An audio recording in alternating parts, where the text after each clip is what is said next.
आवाज़ की दुनिया की दोस्तों, कविता अच्छा लगे सब्सक्राइब करें। अरे अरे सत्संग के फूल ज्ञान के दीप जले। प्रेम का रस ज्ञान के रस से बहुत विलक्षण है। ज्ञान का रस स्तर शांत है, पर प्रेम का रस प्रतिक्षण वर्धमान है।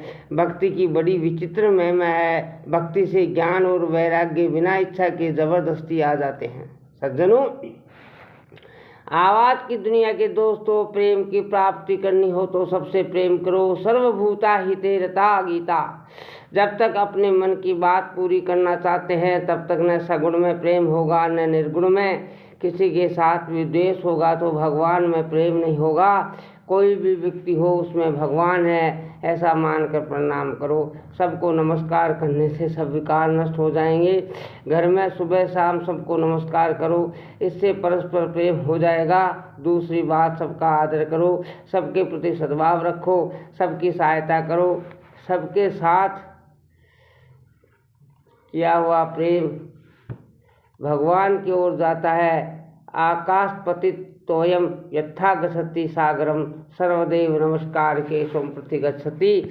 अपने सुख का जितना त्याग किया जाए उतना ही कर्मयोग भक्ति योग तेज होते हैं। जितना अपने सुख का भाव छोड़े उतना ऊंचा दर्जा होता है। अपने सुख का त्याग करना ही वास्तव में कल्याण करने वाला है।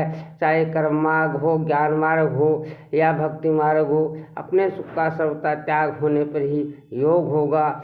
योग के बिना मुक्ति नहीं होती। सज्जनों, आवाज़ की दुनिया के दोस्तों, जड़ चीज़ों को लेकर ममता होती है और स्वयं को लेकर आत्मता होती है। ज्ञान मार्ग में भेद होता है और प्रेम मार्ग में भिन्नता होती है।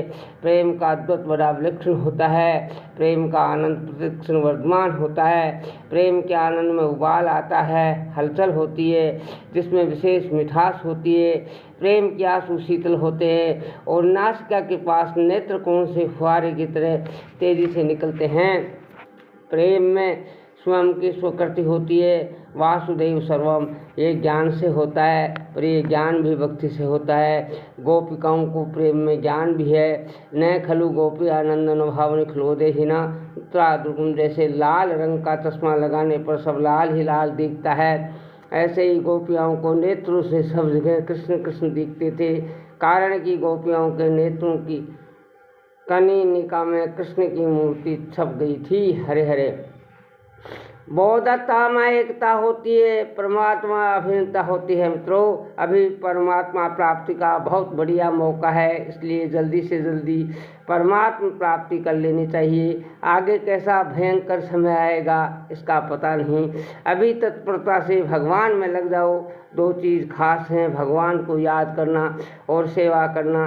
दिन में कई बार ठहर कर विचार करो, क्या कर रहे हैं, क्या करना चाहिए। संसार में अपना कोई नहीं है दोस्तों। आवाज़ की दुनिया के दोस्तों, अपने भगवान हैं। संसार में मेरा पर महान पतन करने वाला है। दिल में त्याग का अभियान है, वे त्यागी नहीं हैं परंतु महाभोगी हैं। क्या मलमूत्र के त्याग का अभिमान आता है। मैं धनी हूँ और मैं त्यागी हूँ, दोनों में कोई फर्क नहीं है। परिवार नियोजन से कितना अनर्थ हुआ है और कितना अनर्थ होगा इसका कोई पारावार नहीं है। हिंदू और गाय, इन दो को नष्ट करने का विदेशियों का षड्यंत्र है। इससे केवल भारत का ही नहीं, विश्राम मात्र का बड़ा हित होगा। ऐसे ही आधुनिक वेदांत से बड़ी हानि हो रही है। मनुष्य शरीर की सफलता परमात्मा की प्राप्ति करने से ही है। ये एकदम पक्की बात है। आप जहाँ हैं, जिस वर्ण आश्रम में हैं, वहाँ सीधी मुक्ति हो सकती है। युद्ध रूपी क्रिया से भी कल्याण हो जाए, फिर उससे सुगम क्या होगा। गीता व्यवहार में परमार्थ तत्व प्राप्ति की कला सिखाती है। सज्जनों, आवाज़ की दुनिया के दोस्तों, तत्व अक्रिय है, उसका चिंतन नहीं हो सकता। यमनाशा नाम मनोते, वह संपूर्ण क्रियाओं का आधार है।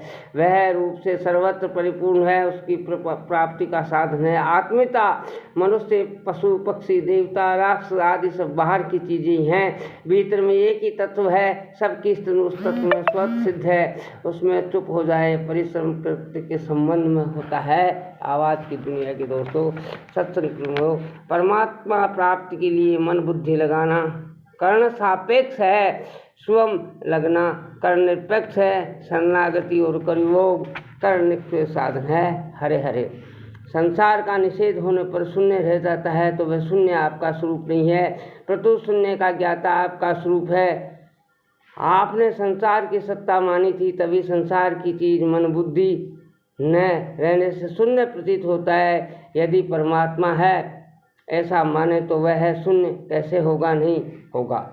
अभ्यास में दर्द अदृढ़ दो अवस्थाएं होती हैं, पर विवेक में दर्द अदृढ़ अवस्था नहीं होती। करना कर्ण सापेक्ष है, होना कर्मनिरपेक्ष है और है कर्ण रहित है। अगर है को चाहते हो तो करने को होने में और होने को है में बदलने की। नव किचित करोति मुक्ति युत्मने तुति गीता। जैसे किसी कारखाने का कोई मालिक न रहे तो उसका संचालन सरकार करती है, काम में फर्क नहीं पड़ता, केवल मालिक बदल जाता है। ऐसे ही शरणागत के सब कार्य भगवान से होते हैं। आवाज की दुनिया के दोस्तों, जय श्री कृष्णा। अपने आप को सर्वथा निर्दोष मान ले तो दोष मिट जाएंगे। काम क्रोध आदि को अपने में नहीं माने। मूल में हम सब परमात्मा के अंश हैं। ईश्वर अंश जीव अविनाशी, चेतल अमल सहज सुखराशि मानस। जब परमात्मा में दोष नहीं है तो फिर उसके अंश में दोष कैसे। परमात्मा और उसका अंश सर्वथा निर्दोष है, वर्तमान निर्दोष है। भूतकाल के दोषों को लेकर वर्तमान में अपने को दोषी ने माने, अपने में दोष स्वीकार करके हम दोषी बनते हैं। मनुष्य चोर बनकर फिर चोरी करता है। यदि वे अपने को चोर न माने तो चोरी नहीं कर सकता। अपने को परमात्मा का अंश स्वीकार करके दोषी न माने, निर्दोषता स्वीकार करने से निर्दोषता स्वतः प्रकट हो जाएगी। हमारा वास्तविक स्वरूप निर्दोष है।